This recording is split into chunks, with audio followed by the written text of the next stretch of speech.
How would you suggest that children look at the book?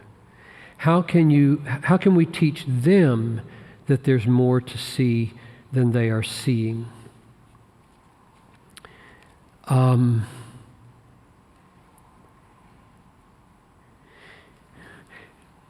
don't know what age you're talking about. 2-year-old, 3-year-old, 4-year-old, 5-year-old, 10-year-old. But you're the parents and you understand your kids.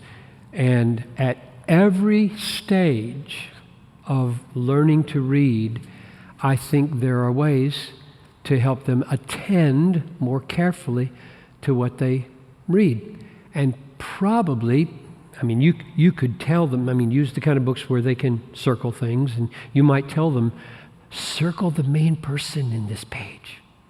And that would just train them to look for things.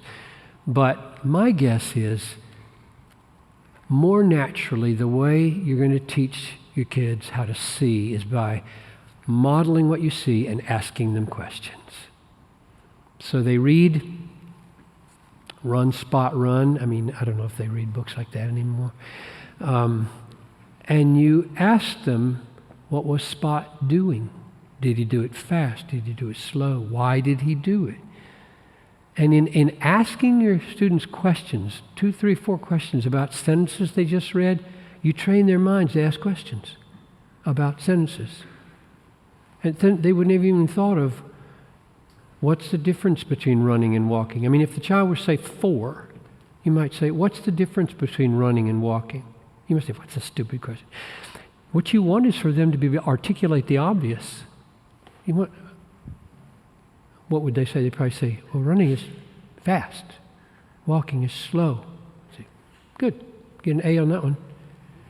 That's not an insignificant thing to have the child see the obvious, be able to articulate the difference. In seminary classes, one of the biggest issues is rushing to answer a question before you've defined your terms. There's 2 sides that are conflicting because one says this, one says this, and the conflict resolves itself as soon as you define the terms. And nobody's pausing to do it. Well, that's a habit that you might teach your kid by asking them questions about what obvious words mean. What is the moon?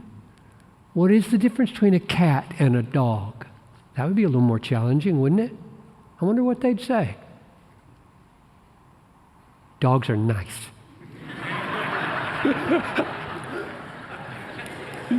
Okay. Dogs are Christ-like.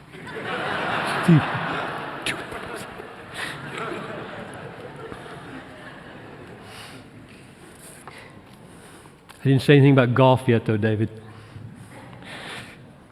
Just cats. But I know Jesus is a lion. Don't send me an email. Big cats are different. Don't mess with them.